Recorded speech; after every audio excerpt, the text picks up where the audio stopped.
Welcome everyone to our discussion and our book launch event this afternoon. I am Alyssa Ayres, Dean of the Elliott School, and what an honor it is to be able to host the former Prime Minister of Australia, the Honorable Kevin Rudd, here today. He has a new book out, one that covers a weighty question that's central to all of our futures, and that is the US-China relationship. His book, titled The Avoidable War, The Dangers of a Catastrophic Conflict Between the US and Xi Jinping's China, is just out today, so it's hot off the presses and it's already received rave reviews. Given the deteriorating relationship between Beijing and Washington and the urgency of this relationship, I expect the book will spur intensive conversation in the months ahead. Now, without further delay, let me introduce our speaker as well as our discussion moderator for today's discussion. The Honorable Kevin Rudd became president and CEO of the Asia Society in January 2021, and he has been president of the Asia Society Policy Institute, a think-do tank, since 2015.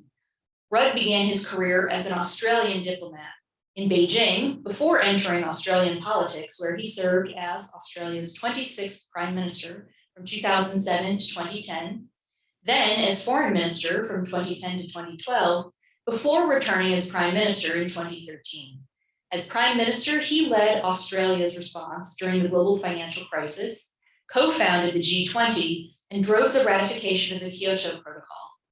He also drove Australia's successful bid for its non-permanent seat on the UN Security Council for 2012 to 2014, saw the near doubling of Australia's foreign aid budget to approximately $5 billion, and delivered his country's formal apology to Indigenous Australians.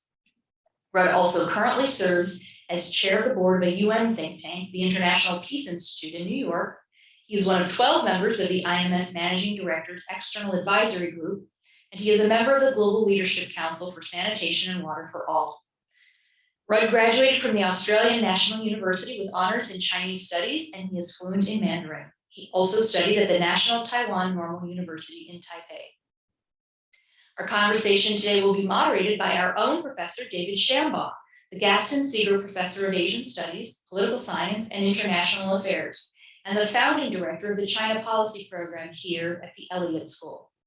He was formerly a non-resident senior fellow in the Foreign Policy Studies program at the Brookings Institution and director of the Asia program at the Woodrow Wilson International Center for Scholars. He also worked in the US Department of State and the National Security Council.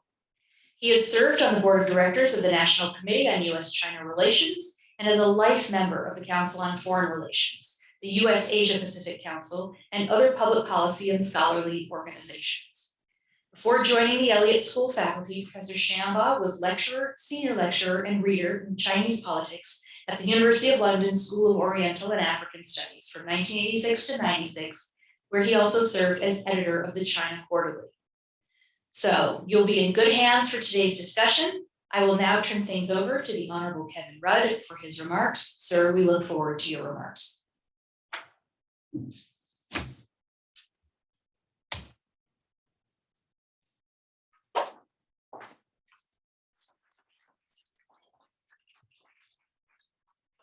Well, good day. It's good to see you all. Good to be here at George Washington University, the Elliott School, and with Professor Shambaugh, and with all of you. Earlier today, as just been mentioned, I was pleased to launch this book of mine. There's a picture of it somewhere, The Avoidable War. We had Senator Mitt Romney. Thank you very much, David. As we say in the classics, buy early, buy often. Or as Mayor Daley used to say in Chicago, vote early and vote often. So I was pleased earlier today to have Senator Romney launch the book for us down at the Willard.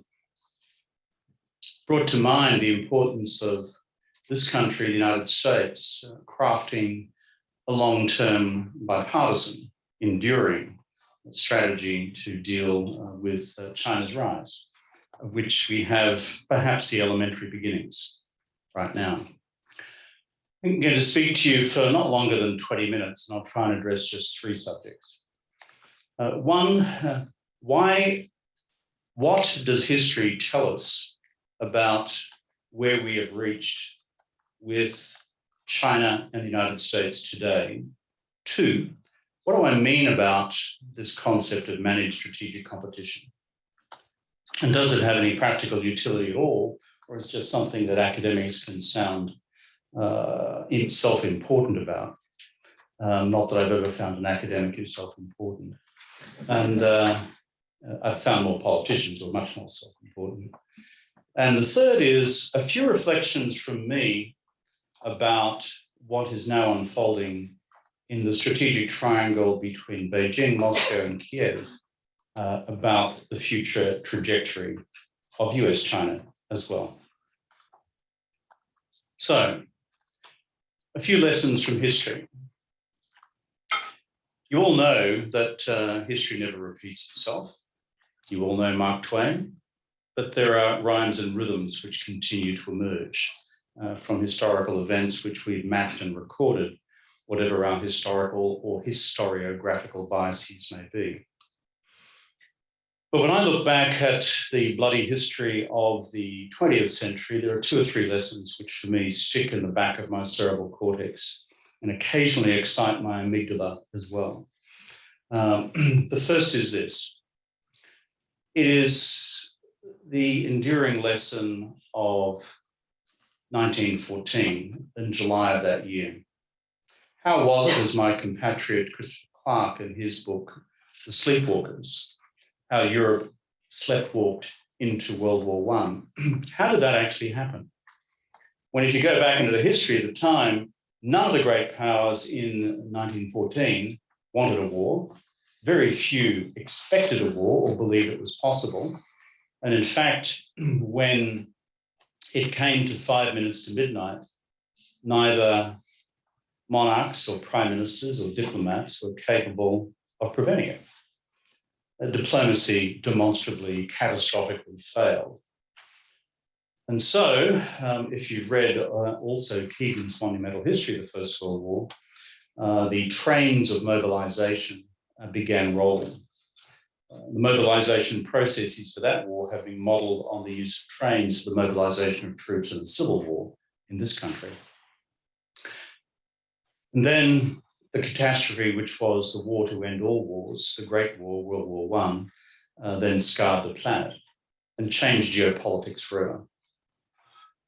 Sleepwalking is kind of lesson number 1.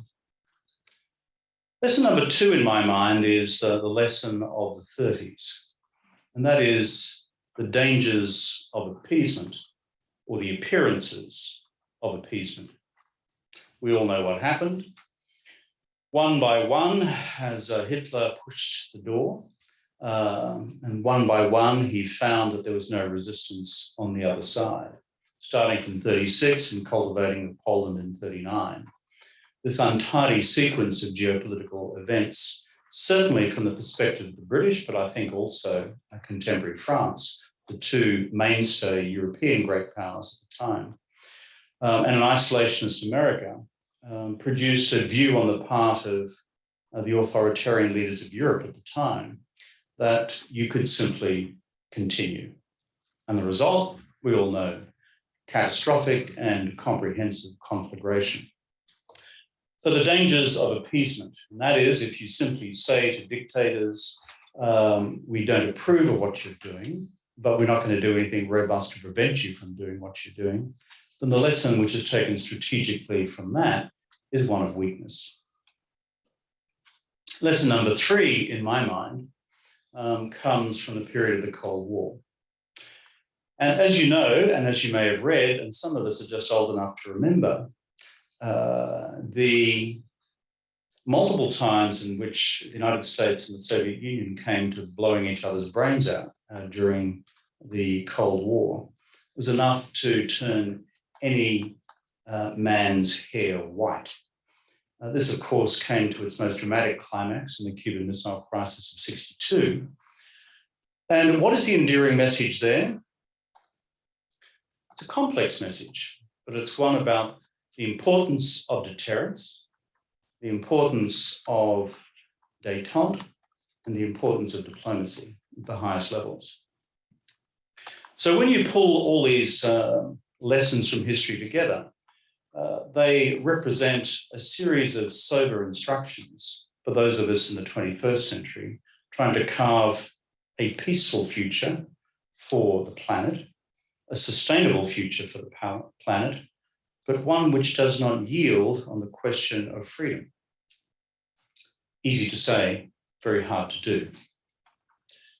Of course, history is more complex than the three grand narratives I've just referred to, and each of those is contested enormously in the academy.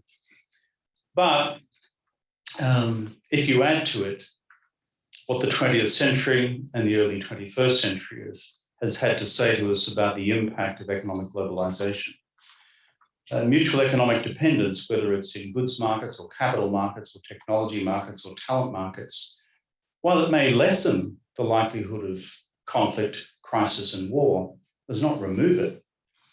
In fact, those of you who are students of the First World War will know that it erupted in 1914 at a period of unprecedented globalization back then.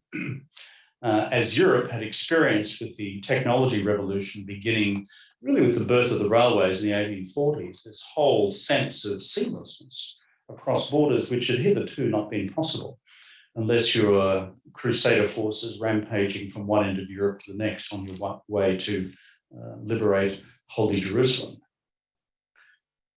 And so the economic factors driving degrees of interconnectedness have been a huge factor since globalization in earnest unfolded in the 80s, the 90s, and the noughties, but still with its limits. Remember, you have the two economies in the world most economically intermeshed with each other at every level: trade, FDI, as well as financial markets, and until recently, capital markets. Now, with semi-daggers drawn in terms of the future nature of the global order, that's China and the United States.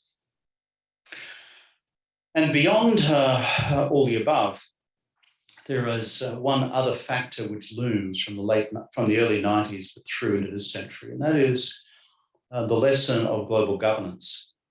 And when you have a global commons which demands global governance, of which climate change looms first, center, and foremost, then the enduring lesson of the late 20th century and the early 21st century is unless we cooperate, then there's no way globally we can reduce greenhouse gas emissions to the extent that we need to keep global temperature increases within 4 degrees increase centigrade by the end of the 21st century.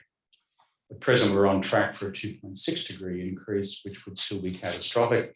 And given the most recent outbreak in hydrocarbon disease, as I would call it, in response to the geopolitical crisis emerging out of Ukraine, compounded by what existed before through OPEC and other factors, means that the challenge for the global commons and global environmental commons, of which climate is principal, remains real and compelling. But as I said earlier this morning, if Thomas Paine was rewriting common sense in the 21st century, rather than being a good revolutionary tract back in 1776, it would be about the common sense of collective action on climate change, except we don't have any common sense right now.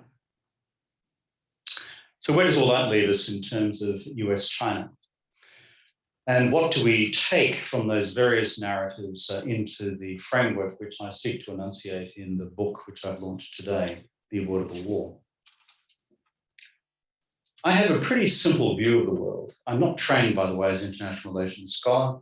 I'm trained as purely a sinologist, a student of Chinese language, a student of Chinese history. And then I began creeping down the food chain of life into national politics, from scholarship through diplomacy, and then really hitting rock bottom by ending up as Prime Minister of my country. But when I had a real job as a China scholar, which I'm seeking to return to slowly but surely over time,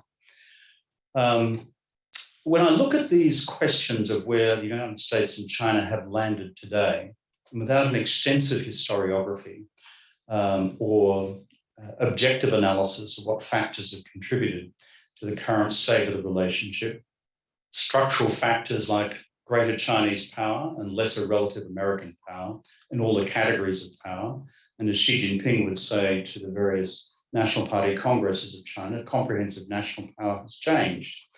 综合国力巨大的变化 And then as a consequence of the above, we are seeing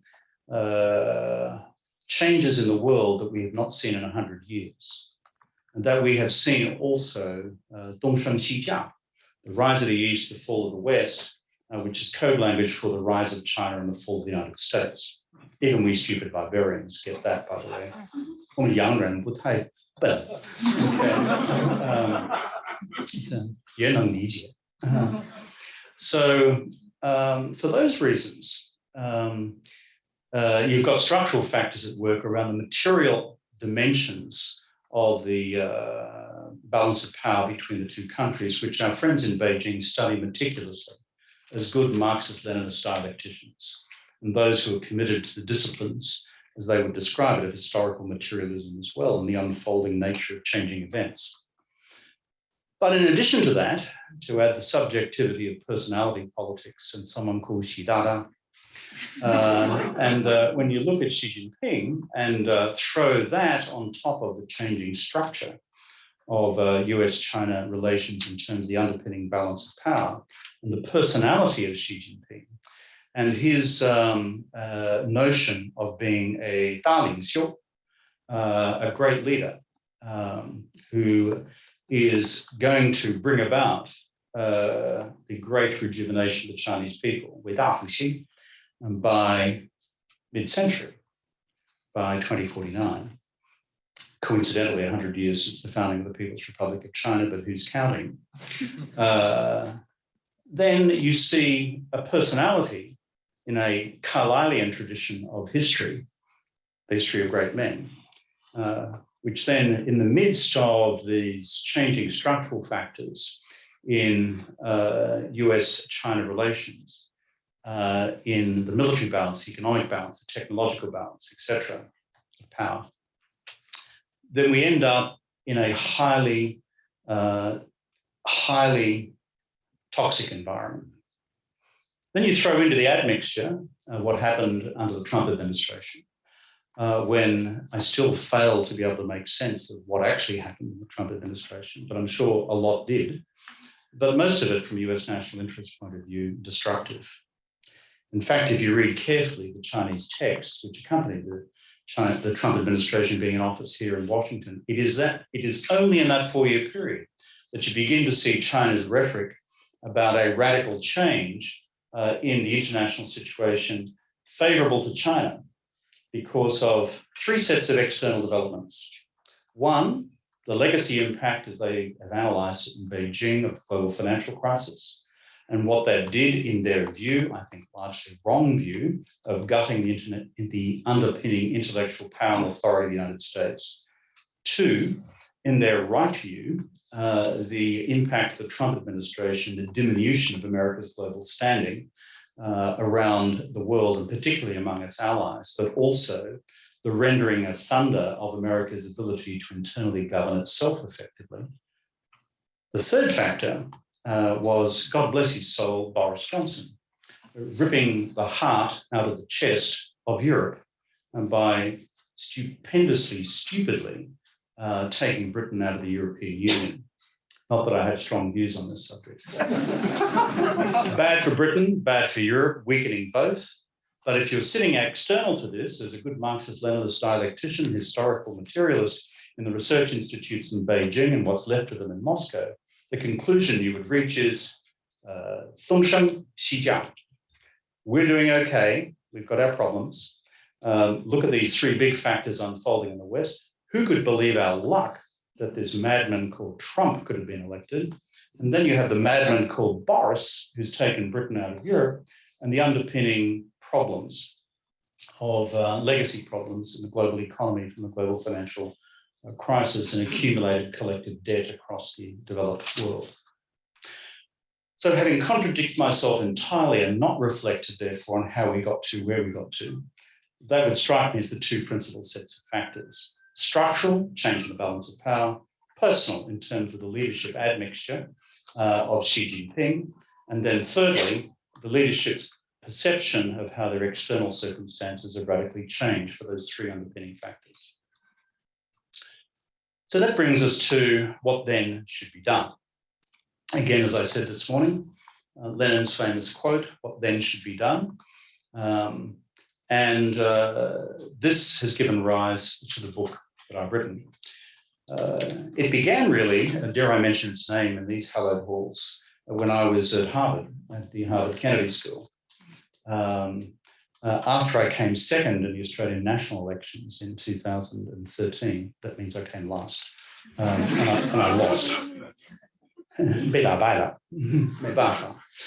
the guys at Harvard asked me there to do some work on US-China relations. So, not having a huge number of alternative offers on hand, off I went to Harvard.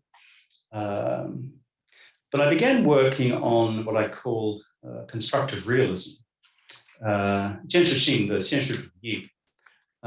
in a contradiction in terms in IR theory, by the way, but a view which was, how do we develop a realist framework which has, shall we say, constructivist elements within it, to sustain the US-China relationship as we entered into this period of enormous structural change. And this is frankly, Trump, because I'm talking about the period 2014, 2015. And Xi Jinping was gang gang shanghai. So Xi Jinping, shall we say, more unique qualities after the 19th Party Congress had not been made fully manifest to the rest of the world by that stage. So I began trying to think this through. How could you create, and I use the term carefully here, a joint strategic framework, which might be possible for both countries to work within in order to manage the structural tensions within in the relationship. Given that the previous and pre-existing strategic logic of the US-China relationship, founded by Nixon and Kissinger and consummated by Brzezinski, frankly, when Professor Shambaugh was working for Brzezinski in the late 70s, when diplomatic normalization with Beijing occurred. Given that all that strategic underpinning, which was an assumption that the United States and China could form common strategic condominium against the common Soviet threat, that has been removed. And so what therefore constitutes the future basis for this relationship? Of course, the second basis that was established was during the period of the 90s and the noughties, and just into the current decade, which was, let's call it, common economic advantage. That was done, that was worked through, and then began to reach its exhaustion point as well for a range of reasons, which you're all familiar with. Leading us to the present, the most recently concluded and difficult decade, which is what therefore is the underpinning strategic rationale for this all-important relationship, given its strategic and in part its common economic assumptions and politico-economic assumptions have been removed. Managed strategic competition, as I've explained in this book, has four simple principles, and I'll conclude on this because I'm mindful of the time. The four principles are as follows. Number one, Beijing and Washington, at the highest levels now in private diplomacy, to reach a common understanding as to each other's deepest and most granular strategic red lines about their most core national interests, that if breached in either direction, would give rise to unpredictable consequences. Not necessarily armed conflict, unpredictable consequences. Number two, to then concentrate the bulk of the energies in this relationship of strategic competition on enhancing each other's or enhancing each side's strategic competitiveness over time. Growing the economy, growing trade, growing investment, growing technology, growing finance, as well as expanding foreign policy influence and power, expanding and growing your military. In other words, fully competitive. It's a realist frame of analysis. This is not a kumbaya school of international relations, that if we only understood each other better and held hands in the corner at lunchtime, it would all be better by 3 o'clock in the afternoon. That didn't work that way. And the third element in this four-part framework is to have the capacity within this framework for continued defined areas of strategic cooperation and even collaboration and even coordination, where the national interests of each side so determine that. The classic case in point, of course, is climate change, because it's existential for both countries. A classic case should have been common pandemic management, but we failed on that first time round, but we're not out of the pandemic woods yet, given the beautiful set of masks I see currently before me. Is objective evidence the pandemic ain't gone anywhere so far, or for good. And thirdly, the really enduring challenge of global financial management and global financial stability. The debt burden now alive in the global financial system from states, from sovereigns coming out of this COVID-induced recession is beyond imagining. It's unprecedented in history. And coming on the back of the indebtedness which was accrued to many governments coming out of the global financial crisis, there is a rolling challenge in terms of global debt markets to ensure that we have no defaults. IMF working overtime on this. You mentioned in my CV, I think, that I work on the External Advisory Group, managing director of the IMF. Those folk down there at the IMF don't get much sleep because below the radar, when none of us are watching, because it never should be in the newspapers, there they are dealing with one small to medium-sized sovereign crisis after another. So global financial stability remains critical as well. The fourth and final part of the architecture is two sets of policemen on either side of the relationship. National Security Advisor on the American side, Secretary of State on the American side, possibly Chinese side, the Director of the Foreign Affairs Office of the Central Committee, currently Yang Jiechi, on the Chinese side, plus the two vice chairs of the Central Military Commission on the Chinese side, a group of maximum 4 or 5, who become the ongoing day-to-day policemen of this three-part structure that I've described before. Strategic red lines, open strategic competition, and defined areas of cooperation. Now, people might say this sounds like something which Thomas Aquinas would have come up with in the Summa Theologica, and trying to produce an elegant intellectual schemata, which practical day-to-day policymakers would go, yeah, Kevin, you don't know what you're talking about. The problem is, the alternative to that is just continued strategic drift. Drift towards crisis, conflict, and war. And I conclude with this. There's one alternative to managed strategic competition, and it's called unmanaged strategic competition. And where there's unmanaged strategic competition, there are no guardrails. Every issue, every day, becomes a potential crisis which ricochets out of control. And then we face the rolling crises that, frankly, our forebears faced back in 1914. My buddy from Harvard, Graham Allison, who wrote a book 5 years ago called Destined for War, and this is my response to my buddy's book, The Avoidable War. Graham has always said to me, in the period I've got to know him since those days in Harvard, is you can never overstudy World War I. I tend to agree with him because it's got a lot in common with some of the crises we face today. So it's my humble contribution to the public policy debate in this country and in Beijing, having the book translated into Chinese, to form a basis for a possible common strategic narrative. It doesn't wish away the differences, ideological, political, military, or strategic. It simply seeks to manage them. Thank you.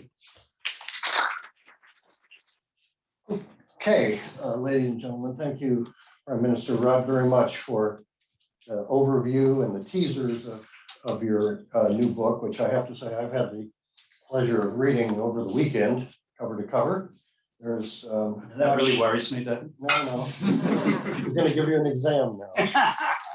No, it's quite a contribution. It's very stimulating and it's very, very needed for the reasons you just indicated. We're going to drill down now for about 25 minutes, 30 minutes or so into some of these areas.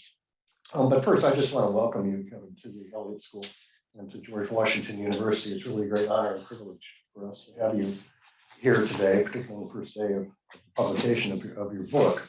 It's also a personal privilege because we've been sinological colleagues for some time. And I've been an admirer and consumer of your wisdom on China and Asia for many, many years. So I've learned a lot from you. I would also observe, though, you're really good, insightful analyst of America, not just China. Sometimes, if not being from one country, you can see things more clearly about another country. So in some ways, you bring both of your sinological background and your years of watching and interacting with the United States at a high level into this volume. It's really, it's quite a work. You used the COVID period very constructively, I would say, down under. And it's very sobering advice for us Americans, certainly, on how to craft our China policy during extremely difficult time in our relationship, to put it mildly. We welcome that advice. We don't mind you interfering in our internal affairs at all. I don't know, I hope the Chinese welcome your advice too, even though they do mind foreigners interfering in their internal affairs. But really, there's a lot of very constructive wisdom and advice that you offer. This is a very optimistic book. You know, Graham's book, I don't know if I want to call it pessimistic, but Destined for War tells you something. The Avoidable War, of course, tells you something else. And so, you know, you give agency to humankind in this book. We're not on some sort of sleepwalking to Armageddon in this relationship. We can, I don't know if we can arrest the frictions. I would suggest that we can't. We simply have, I share your view, we have to manage them. But if they're not managed, if they're unmanageable, as you just indicated, unmanageable competition is a pathway, you know, to a fully adversarial relationship, which could then become kinetic. And when you have two nuclear powers where there are no guardrails, this is what concerns me and why you and I have been corresponding over the last couple of years about the need for guardrails, buffers, frameworks, constraints that we had in Cold War 1.0 between the Soviets and Americans, but we don't have, if this is Cold War 2.0 or whatever, however one wants to characterize the Sino-American relationship today, we don't have those buffers. So your book is a great contribution, I would say, to getting us to start thinking quite specifically about types of buffers, less an adversarial relationship and a war, and were to become a real possibility. You know, this is not fiction, and I'm glad it's very sobering, you know, to consider that. I like to call the U.S.-China relationship, it's a very strained marriage, but one where divorce is not an option. Right? We have to learn to manage these frictions, constrain them, and buffer them.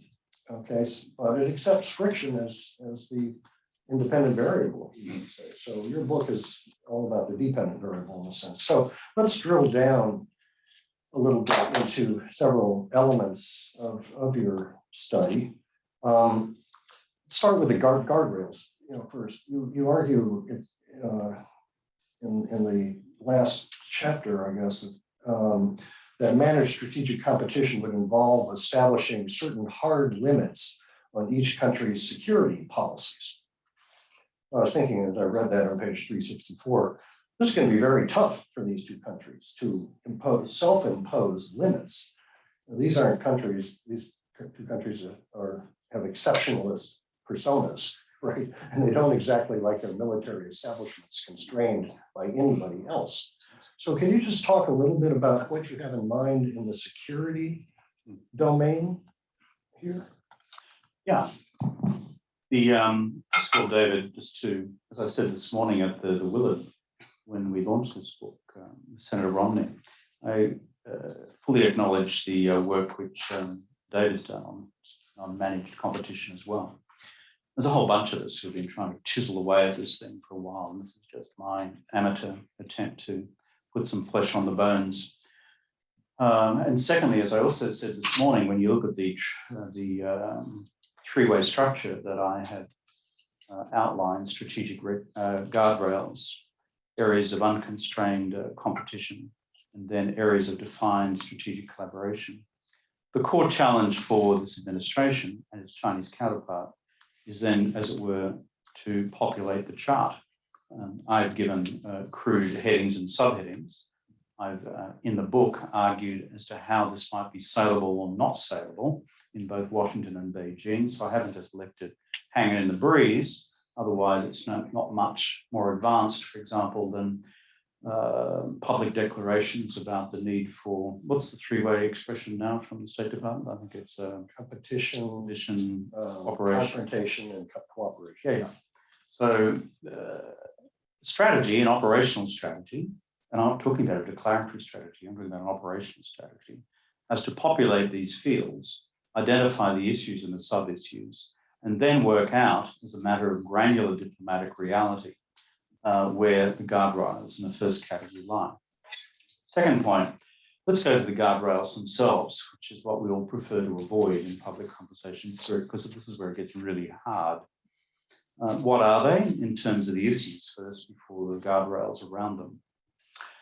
They are Taiwan first and foremost, East China Sea, Senkaku Diaoyuda second, third, South China Sea, fourth, depending on the future evolution of the Quad, what happens on the Sino-Indian border, and fifth, what I would describe elliptically as cyber and space. Now, each of these involve already in the minds of the Central Military Commission from Yang that mob in Beijing, at Bai building in Beijing, it occupies their mind and it occupies the mind of the Pentagon as well. So the question is, each of these systems is currently working out internally what they can tolerate and what they can't. Now, the question I have in my mind is simply this, against those sets of issues, is that do you discover by accident what the toleration points are, that is, through a series of actions and reactions on the high seas, in the air, or by countermeasures in cyber, how far you can go? That's the traditional method by which this is done. Or do you begin to reach through private diplomacy, nothing public, because that's just counterproductive, as to where the internal tipping points are? Let me give two topic examples. I'll start with an easier one, which is cyber. Then I'll try and give you a harder one, which is on Treasure Island, Taiwan, and where I studied as a kid, by the way. So I lived in the mainland, not long ago, I lived in Taiwan.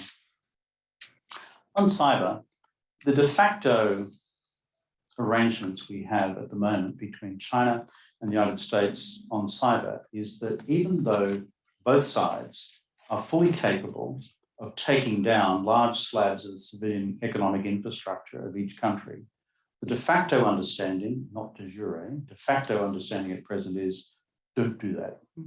Because if you do, then we will double what we take down in your country. Now, my question, therefore, at an operational level in terms of enhancing stability and security is what is wrong with diplomatically beginning to codify, or as you Americans say, codify. That reminds me of a fish, codify. That's why we say codify.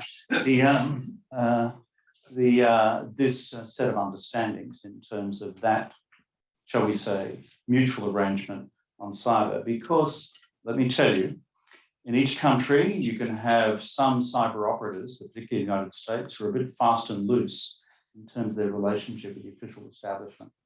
And we've seen evidence of that in China in particular in the last decade. Let me go to item two, or example two, where I won't give the answer, but I'll define what the question is. You don't have to be a Rhodes Scholar to work out, and I certainly am not one. I was never smart enough to be a Rhodes Scholar. You don't have to be a Rhodes Scholar to work out that one of the options on the table for the Chinese military to demonstrate both Taiwanese and American military impotence and a non-preparedness to go to war would be if the mainland tomorrow decided to take over Jinmen, okay, or Mazi, or one of the little islands, which if you go on your periodic visits to Xiamen, which I have, you stare at through your binoculars from the commie side. I've done that myself. So I can understand why the PLA might think this is a lot of fun. And I can understand on a bad day when the leadership in Beijing have really got the grumps with what's going on in Taipei, some DPP debate internally. There's a new DPP candidate emerging for the 24 presidential elections. And how do we send a signal to these bunch of recalcitrant Taiwanese that this will not be tolerated?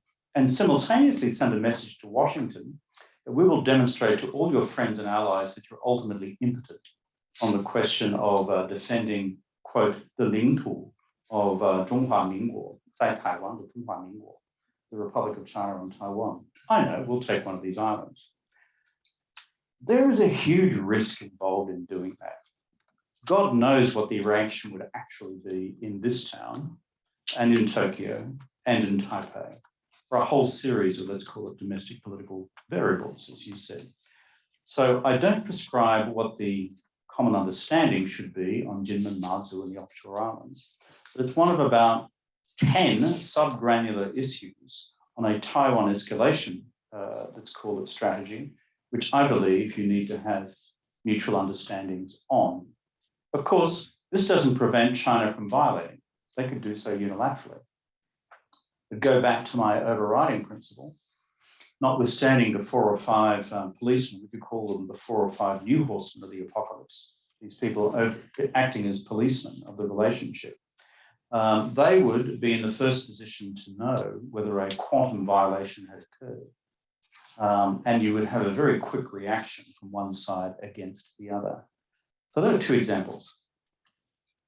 Right. Well, let's build on that and build out a little bit if we could next. You know, this situation is, in my view, not just a dyadic bilateral situation between the United States and China. Other countries also have agency in this relationship. And I'd like to ask you about other countries, both as objects of the competition, because the US and China relationship has now gone global. Somebody wrote a book about that once upon a time. Who said that?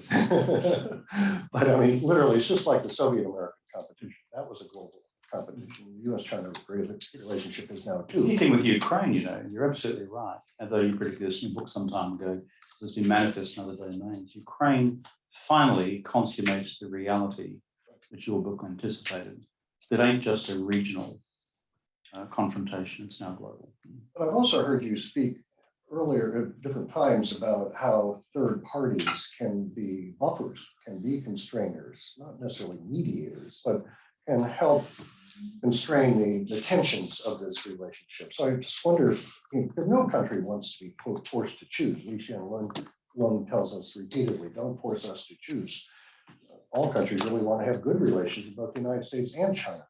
So I'm curious about your thinking about other third parties, particularly in the Asia Pacific, but also perhaps in Europe. I think prior to around about 2017, I think that was a viable set of questions, and I've certainly spoken of it before.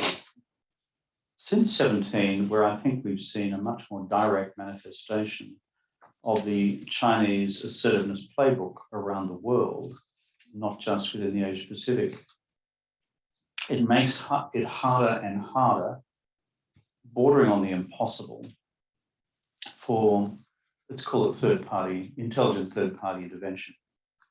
Let me give you one example, because you just mentioned Li Xianlun, and I know the Sings reasonably well. Anyone here from Singapore, before I offend our Singaporean friends? I'm a fan of them. You're a fan of them? Yes. I'm a fan of the I'm a fan Singaporeans. of it too. Yeah, and I'm privileged, having been Prime Minister, to spend time like this with Lee Kuan Yew in the good old days. And but here's the point. If you look carefully at the Singaporean decision on the question of financial sanctions against Russia over Ukraine, the single most surprising development in Asia, and there's been a parallel development in Europe, has been for Singapore to join cause with the sanctions regime, other than that mandated by the UN Security Council. Now, the Sings, as we call them in Australia, the Singaporeans, I think have reached a conclusion that this has now gone too far. Now, this is a Russian action. It's not a Chinese action. But I begin to see from that, David, that the idea of being the classic Lee Kuan Yew intermediary to both sides, if Singapore is now indicating where its ultimate values and interests lie, then I'm not sure what other states so remain. And frankly, if you look at the European dimension, when you get to the point where even the Swiss, can I offend the Swiss? Anyone here from Switzerland? Okay, I'll offend the Swiss, but they're probably on we, the Asian Society, have a centre in Zurich, so I'll be very careful what I say. When the Swiss join these sanctions arrangements against Russia, Switzerland is neutral and was neutral in the Second World War, so neutral on every other major element of the Cold War. So I begin to think the binaries are being pushed to a new level of extremes. So the honest answer to your question is, if I look around the globe right now, and I skip through the geography of Asia, I cannot readily identify a country capable of doing that with an ability to moderate. Right. Well, let's stay with third parties for a second. And I have to take advantage of you being here to ask you about your own country, Australia, which has been in Beijing's, you might say, proverbial penalty box for a few years now. We call it the sin bin in Australia. Sin bin.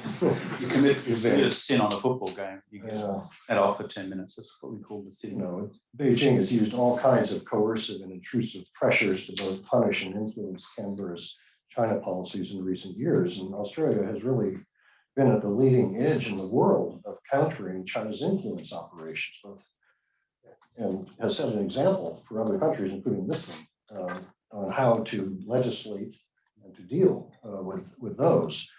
And Beijing just keeps continually ramping up the coercive economic and diplomatic pressure, you know, the 14 demands. And so I guess my question is, what lessons for other countries that are coming under Beijing's pressures, of which the list is growing longer by the week, does the Australian experience suggest? What have you all learned down under that other countries would usefully know if they come into such coercive sites of Beijing?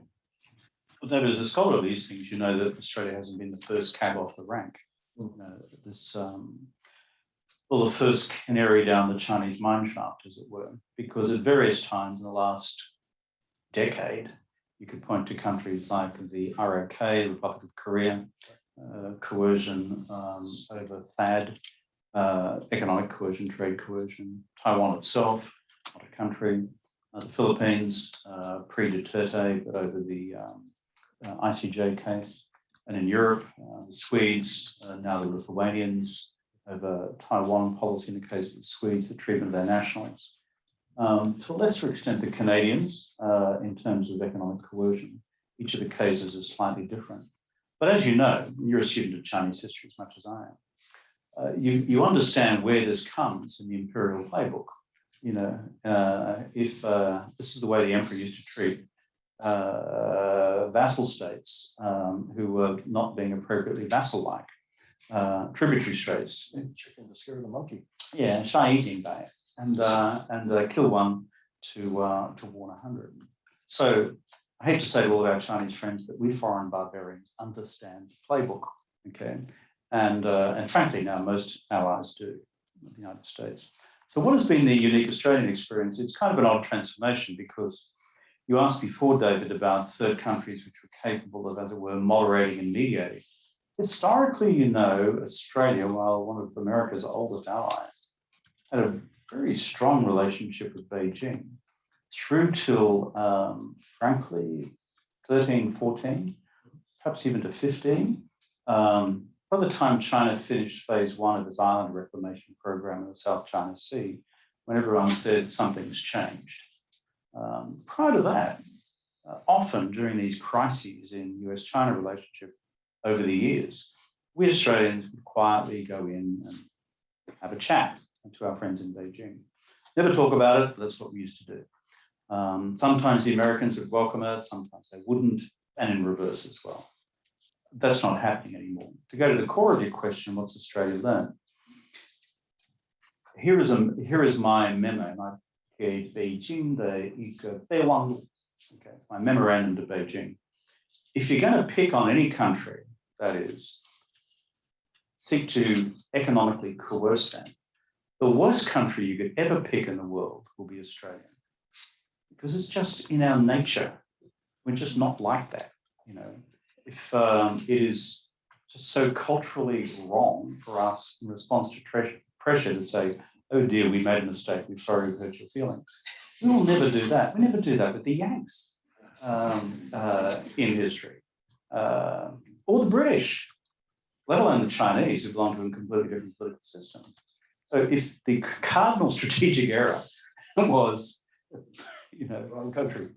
maybe go to someone within the Sinosphere, within the old Confucian world, but certainly not to this country, because the bipartisan response in Australia, even though my side of politics, the Labor Party, regularly critiques the Australian Conservative Party for objectively mishandling elements of the US-China relationship. As soon as you have the Global Times, come out with the Shelun, which says, Australia is like a piece of chewing gum, which from time to time needs to be scraped off China's boot, quote unquote. Let me tell you, the reaction down under is, screw you. Okay. And that's kind of it, So, and we understand the depth of the leverage. There's been probably, a 25% reduction in bilateral trade. This begins to impact GDP growth in Australia. We understand that.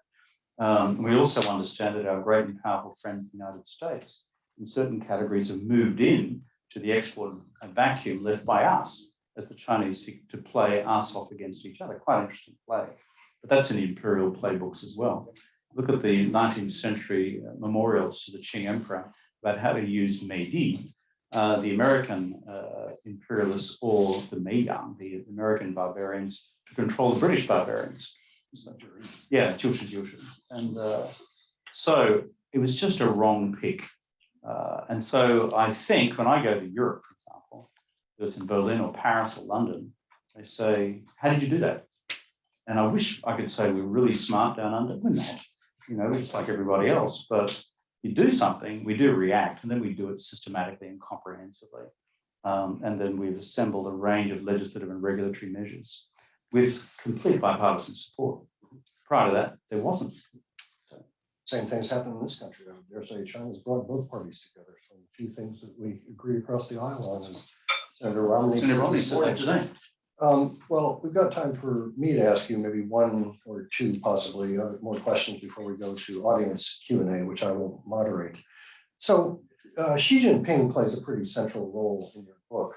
You have 10 chapters, 10 circles, you call them, about Xi Jinping. And you lay, I think, many of the stresses in the US-China relationship really at Xi's doorstep. He's moved the needle on several areas that have exacerbated extant tensions. Not that tensions weren't there, but he sort of exacerbated them. So the question I would have for you is how Xi-dependent versus how systemic do you see the frictions in the relationship? I mean, just it's kind of a black swan question. If Xi slipped in the bathtub tomorrow, I don't know if he takes baths or how he takes showers, but if something happened to Xi, which we don't expect, we expect him to be, and you can use this as a chance to talk about what you anticipate for him in domestic politics after the 20th Congress, but say, and never say never in Chinese politics. What if he were just sort of taken out of the picture? Would the US-China relationship still have the stresses that we see under his rule? Yeah, it's one of the 2 or 3 critical questions in China analysis domestically and in foreign policy right now, which is structural continuity or personal leadership change. As I indicated in my remarks before, both factors are alive. There's a structural change. What is it? A change in the balance of power between China and the United States, militarily, economically, technologically, and there's a different equation for each of those sub-factors. And only the Chinese, with their 综合国力 system, comprehensive national power, end up with a final score, which is China ahead, America behind, even though that's not the case in every category. So that is the structure. Then you add the personal dynamic, which is leadership politics. And if you're in foreign policy analysis, the School of International Relations Theory, or as a sub-school, it's deeply insightful, I think, in terms of understanding how individual leaders operate. And I believe it is a much bigger factor than some of the structural analysts would suggest. I say that in part as a practitioner, albeit a much smaller country, Australia, I know what difference political leaders make on critical decisions. And I know the factors which impinge on their decision making. Look, I've never been a member of the Chinese Communist Party. I've never been to a Politburo meeting yet. I'm not likely to be invited. Okay, and I probably won't make the standing committee. That's my guess for the 20th Party Congress. You heard it from me. I won't be on the standing committee. But I think there is an agreement that in terms of the centralization of power under Xi Jinping since 2012, which was rapid and fast in the 12-17 period, for all the reasons we're familiar with in this room, that we now have an exceptionally powerful single leader, less dependent on the disciplines of collective leadership than either Hu Jintao or Jiang Zemin. That's my deep view. And arguably less dependent on collective leadership than even Deng was, given that Deng almost existed dialectically with Chen Yun in the other corner. And if you've read the selected works of Chen Yun, if you've read the selected works of Deng Xiaoping, this was, 改革 and 保守派都在一起, okay? 是一种辩证法, and it's like a dialectical analysis within itself. But not with this guy. He thinks that dialectical forces operate within his mind. Okay, you don't need anyone else to be the dialectic against you. So put all that together, what's it mean? I think he is a significant, decisive factor in changing what I would describe as the normal, evolving structural tension in the US-China relationship to do this, if I was constructing a graph.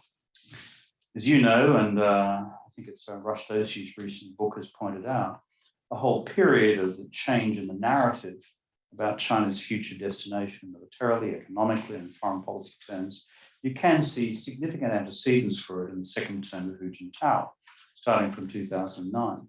Certainly as an Australian government, we produced a defence white paper in 2009, and I was Prime Minister, directly responsive to observable changes in Chinese military behaviour starting in 2008.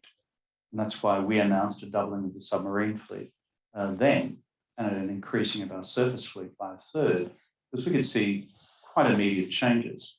But even that Hu Jintao period was doing this, and in the Xi Jinping period, it's gone like that. So that's my way of saying, in answer to your question, if the bathtub intervened, with soap or without soap, and Uncle Xi took a tumble for the worse, then I think it would have a measurable effect in returning the structure to a previous trajectory, which still had as its ultimate destination point, if you read the original texts of Deng and of Jiang and of Hu, that they weren't going to be 永远的韬光养晦绝不当头. It's not going to be eternal, hide your strength, bide your time, never take the lead. It's going to change. But here is my point. In my analysis, it had multiple potential exit ramps in the future as yet undefined. Whereas Xi Jinping has decided that there is only one exit point, and it's the one I'm determining, and it actually brings us to a conflict point over Taiwan within historic time and not within ahistoric time. Okay, I'm just going to slip in one last sort of personal question for you before we go to the audience. I didn't do it. We're all, to some extent, we're all products of our professors. I'd like to think my students are products, of my classroom. But I want to ask you about your professor, Pierre Ryckmans, who you studied under. That may not be a household name for this generation or for people. One reason he's not a household name is because he wrote under a pseudonym, Simone Leys. But I remember when I was a student, actually right here at George Washington, and when his book, Chinese Shadows, was published, it shook the field and had a really deep effect on me. I just wonder what impact, residual impact, studying under Ryckmans as a young person in your 20s has had on your own thinking about China subsequently. Yeah, Pierre Ryckmans, which would be commun, and he was a Belgian Australian. Did his China studies at Louvain, I think, and then went off and with the Belgian Foreign Service served for a little while in Beijing in 73. Couldn't stand it. And then, for reasons I haven't quite tracked down, ended up in Australia. I think possibly invited by the then still great C.P. Fitzgerald, who was still alive, Dean of Australian Sinology, because Rickmans was such a formidable China scholar, particularly a classicist and an expert in Chinese传统艺术. His collection of copies of calligraphy and painting are just extraordinary. So anyway, here I am off a dairy farm in rural Queensland. I arrived as an 18-year-old at university, the Australian National University in Canberra. Any Australians here? Okay, so I can be offensive towards my old school too. But it does have a good Department of Chinese and a good a good disciplinary approach to the teaching of Chinese and Chinese history. So we wander into this class with this guy. Like I don't know up from down. You know, I've never been anywhere near a university in my life. Neither of my parents, by the way, had ever been to high school. So I'm classic rural. Normally, I don't have people. Don't have any class problems. And, you know, so if there was a revolution tomorrow, I'd get through on class grounds. So, any of you guys off the farm? Okay, half and half. So I was saying to David and Senator Romney and the others earlier today, how did I end up doing what I'm doing? Part of the explanation is this.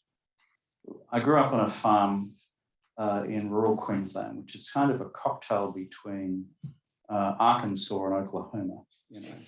And anyway, I'm sitting there on a horse as a 10-year-old with my father as we were getting the cattle. And he's on a big horse, I'm on a little horse, okay, a pony more or less. And he leans down to me one day and says, Kev, he says, yes, Dad.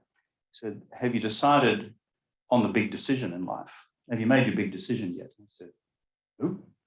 And he says, I didn't say this morning. He literally said, you know, there's a big fork in the road and you face a decision about which way to go. And I'm thinking, God, this is about religion or what is it? I'm not sure. Does he really know what I've been up to? As a kid, you know. Anyway, you know, who did I steal that from? Oh, anyway, so he said, no, the big choice in life. I said, Dad, I don't know what you mean. He said, your future, is it going to be beef or dairy? And that's when I decided I had a big interest in foreign policy in the world.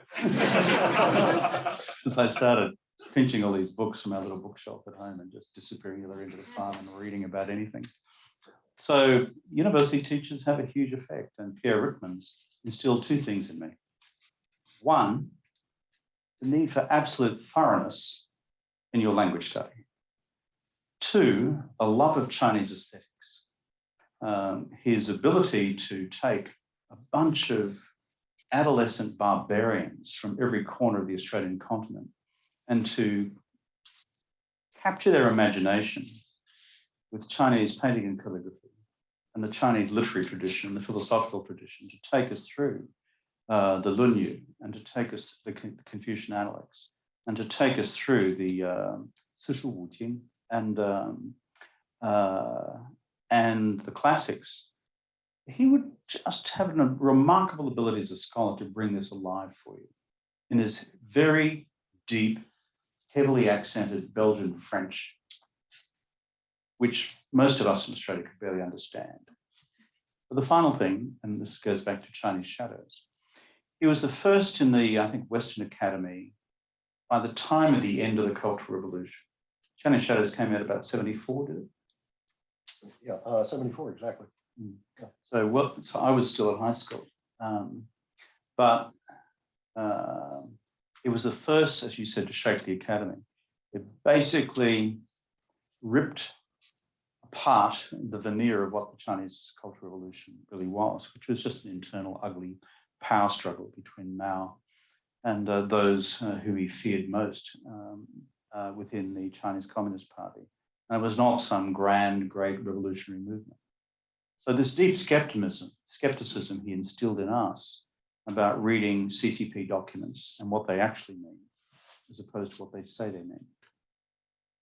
Thorough in the language, in love with the culture and the civilization and the tradition, and skeptical about the ideological documents of the CCP. Students, important lessons.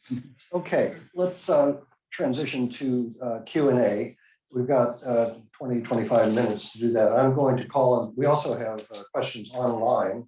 It's a hybrid event. There are a number of maybe 200 people who've been watching us virtually. So we're going to try and alternate questions in person and from online. So I'm going to start with this gentleman, I guess, since I saw his hand first. Yes, there's a microphone that will come to you.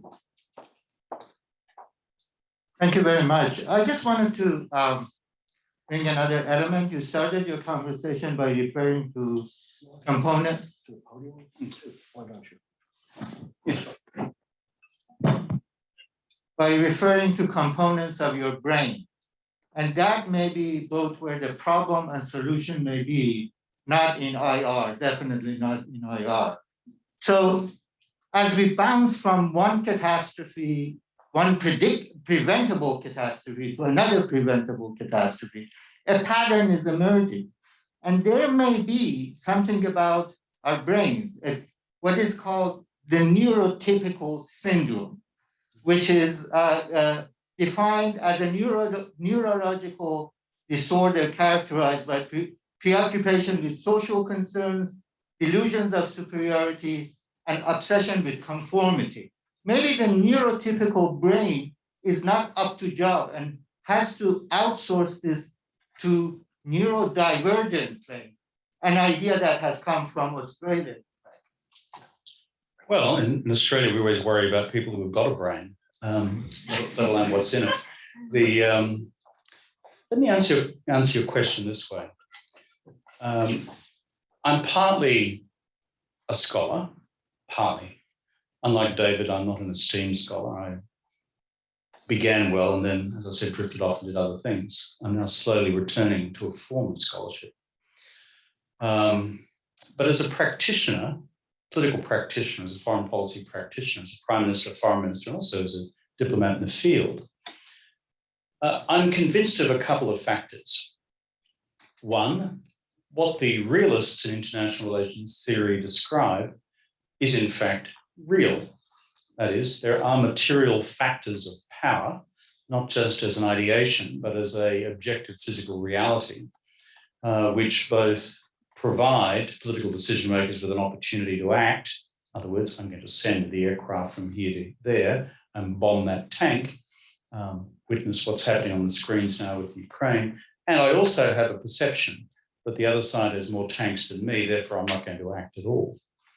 So the realists have a deep insight, but it's not an exclusive insight, because if you look at Mineshaft's hyperrealism, which I'm fundamentally opposed to, it ultimately denies agency. That is, it basically says we're just on railroad tracks to doom. Sorry about that. He calls it the tragedy of yeah, and I have debated and defeated Mineshaft in public debate in New York on this subject, which he hasn't forgiven me for. But I'm not an IR theorist, but I just think it's complete horseshit. Because whether you're a political leader in Beijing or in Washington or an allied capital, we've all got agency. That's how we use it, frankly. So that is the problem, the endemic problem of what I describe as hyperrealism. And therefore, the notion of the agency of leadership and leadership agency, I think, is a critical addition to classical, or shall I say, hyperrealism. There's a third factor, though, also. And I'm not sure where within the international relations or political science or political psychology canon it fits, but let's put it into structuralism, which is how do I think about and construct ideations of power, which then frankly have an influence on the way in which people behave. And so that is why, for example, I'm talking about a joint structure or joint framework for US-China relations, because structures can, some of them, can influence objective behavior about whether I'm going to launch an attack on Ukraine or whether I don't, or whether I as China are going to support that attack or whether I won't. Now, in this third category, so realist power, leadership agency, but also let's call it leadership cognition, and therefore cognition which gives rise to ideations about how the world can, should, and now is operating and what to do about it. I do regard all three as being equally important. And to ignore one is to ignore part of the reality, which is why this book of mine spends a lot of time talking about the American mind. A lot of this book talks about the Chinese mind. It talks about sui. It talks about the way of thinking. And many realists, like Mineshaft, are completely dismissive of these underpinning, what I describe as cultural ideational factors, in which give rise to the way in which leaders think or the way in which they may ideate around structures. So final thought is this, and it's covered briefly, if you like, in the concluding parts of my book. Why do we need a framework like I've outlined in this book to navigate what I call the decade of living dangerously? That's now, the 20s, through to maybe the early 30s, and I'm concerned about, crisis over Taiwan by the time we get to the early 30s. We've got to get through this decade for a range of reasons, but one of them is just to allow some time for some different sui to emerge, different ways of thinking, different ways of ideating about our common challenges. And it might just be by the time we get to 2035, if we haven't blown each other's brains out in the meantime by a large-scale Sino-American war, that we then conclude, really, what's more important for us both is to stop people dying from rapid terminal climate change in our cities and its profound and advancing impact on the way in which we live, to provide space for a new sui or a new way of thinking. All three, I think, are structurally important. Young man, gentleman in the second row. Yes. Wait for the microphone, please.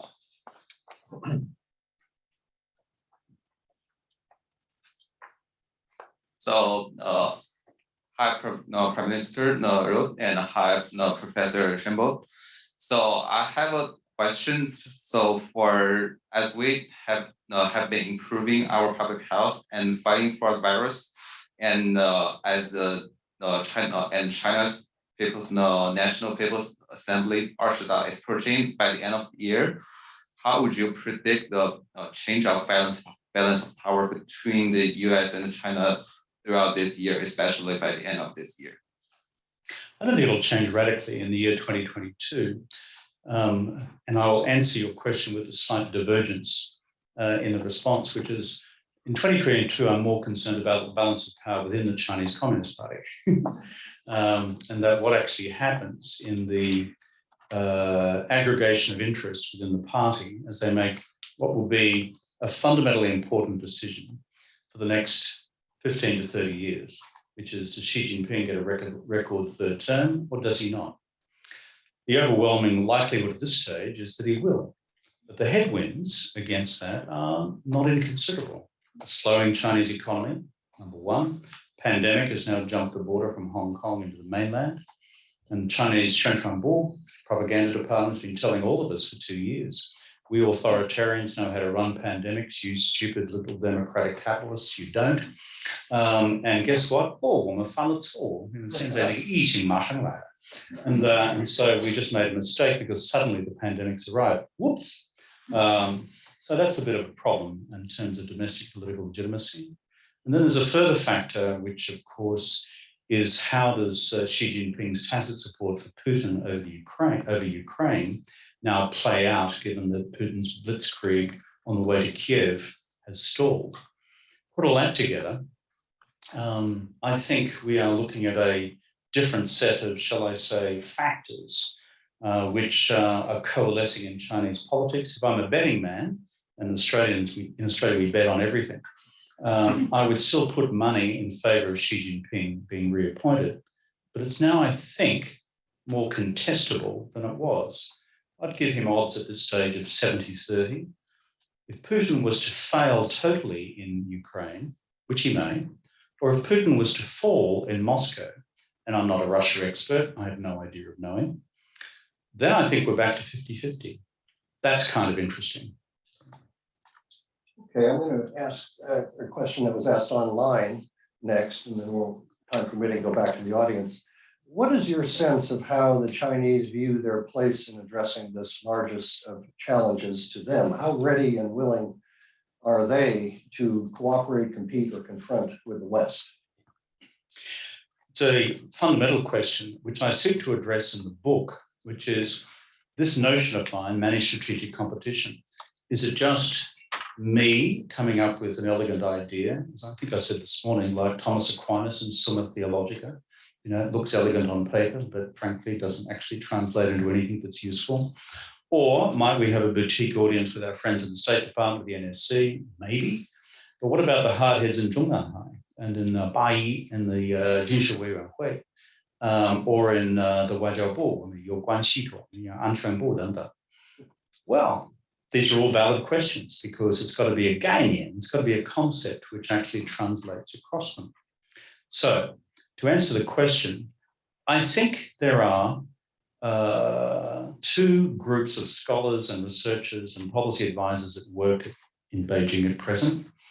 One which I describe as the Paima Pai, okay, which is literally it's the pat the horse's ass faction, which is no one willing to give contrary advice to Xi Jinping because it's not popular to do so and it's not career enhancing to do so. I think there's another group who are actually looking more broadly at the question of how do we manage the decade ahead in a manner which does not undermine our national interests, which stabilizes the relationship, which enables us to do what Xie Zhenhua has sought to do on climate change, which enables us to do what the Jundui are doing in terms of their Junshi Xiandai, and it still enables us to avoid an unnecessary crisis in the Nanhai. Now, there's a group of people in Beijing working on these questions as well. Would they agree with the formalization that I've given in this book? Not sure. They'll read it, and I intend to have it put into Chinese. I think it's being translated as we speak. How widely it'll be circulated in China, given I have a few unfriendly things to say in there, don't know. But what David and I have learned over the years, that if you've got an idea, get it up and out there, you never know what influence it might have. Are you willing to have your book censored in order to get into print in China? Depends which part they want to censor. If it's the, and I've crossed that threshold many times before in China, as we all have. And I kind of have a view that so long as the core propositions are there, then I think you can ride with it. Alyssa? Can you speak a little bit more? Thank you. Can you speak a little bit more about how you treat the questions of economic competition between the United States and China? So many elements of the tensions in the relationship are in the economic realm. It makes it very different from the actual Cold War in the 20th century. No, you're absolutely right. And so, as you know, if you went through the spectrum of economic engagements, each of the answers to each element of the spectrum are different. On trade and supply chains, then there are multiple tensions on both sides of this relationship, both in Washington and in Beijing. But frankly, there is a general view, given the relative significance of trade to both countries, is we should get out of the road of impeding unnecessarily bilateral trade flows, minus the category of high technology, okay? And certainly minus the category of semiconductors, or minus the category of certain categories of semiconductors, to be more precise. If you go to FDI flows, foreign direct investment, the truth is, if you look at the numbers, since Trump was president, it's been slowing in both directions since about, I think, 2018. I stand to be corrected on the most recent numbers. And that is corporations making their own decisions in quantum about whether this is wise to proceed given the aggregation of country risk, which is accumulating. So trade, immediate transaction, bang, bang, I send you a check, you send me a bunch of widgets. Good, gone, end of geopolitical risk. Investment, I'm there for 7 years. Whoops, we have a crisis. And then God knows what happens. Capital markets is a different question again. And that is more vexed and complex probably than we have time for here. But if I speak to the players in capital markets in Hong Kong and Shanghai and in New York, which is where the Asia Society is based, there are 1,000 different answers to that question. Guess how big the joint capital market is between China and the United States right now? It's $5 trillion. That's quite a reasonable amount of loose cash. You know, you're talking about 25% of American GDP there. So to unscramble that omelette, you're going to end up in, frankly, a mess, which is why when you hear people loosely say, well, we should consider secondary financial sanctions against China if they violate primary sanctions against Russia over Ukraine, understand what it is you wish for in terms of how the unscrambling of that financial omelette might turn out. Finally, on technology and talent.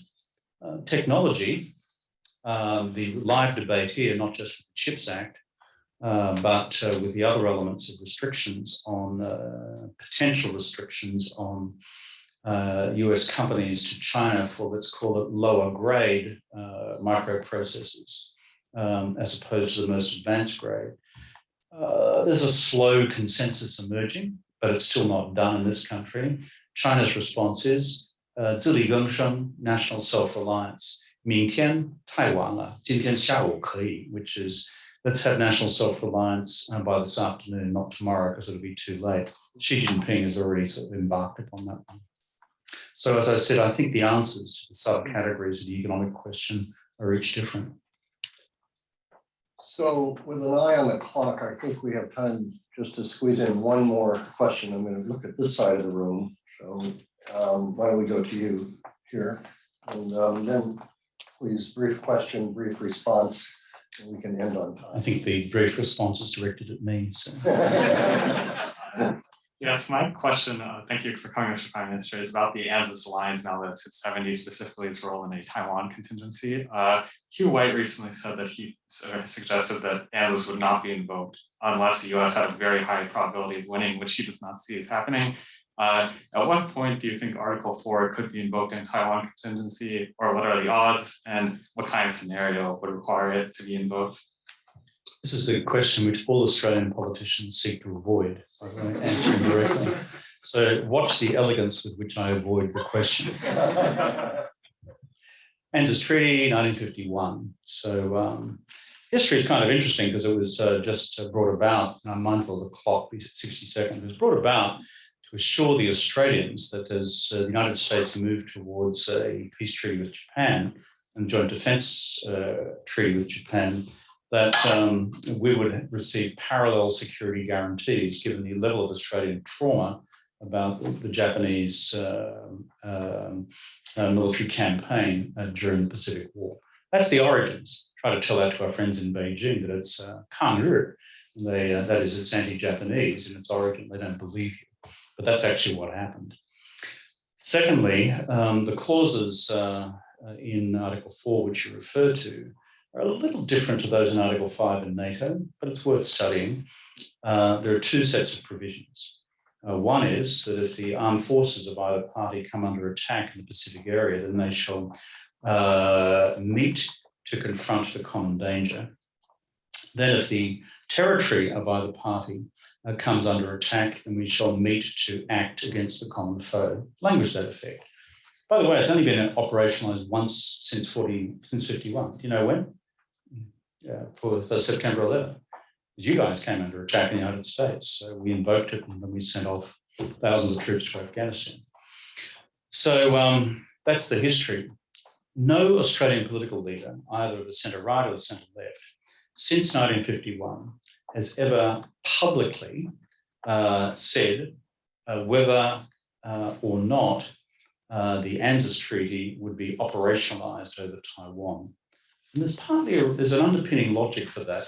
It is, again, that if you accept the ultimate wisdom of strategic ambiguity in the United States on Taiwan, in order to act as a corrective element within Taiwanese domestic politics, which is that if you really misbehave in Taiwan, as the Chen Shui-bian administration did between 2000 and 2008 from memory, then we don't want to give you succor that you can go ahead and UDI your own formal independence from the mainland and expect the 5th Cavalry and its friends and relations, that's us, to come riding in to save you from your own decision. So there is ultimately some wisdom in maintaining ambiguity on this question. I told you I would be artful. Thank you. Thank you.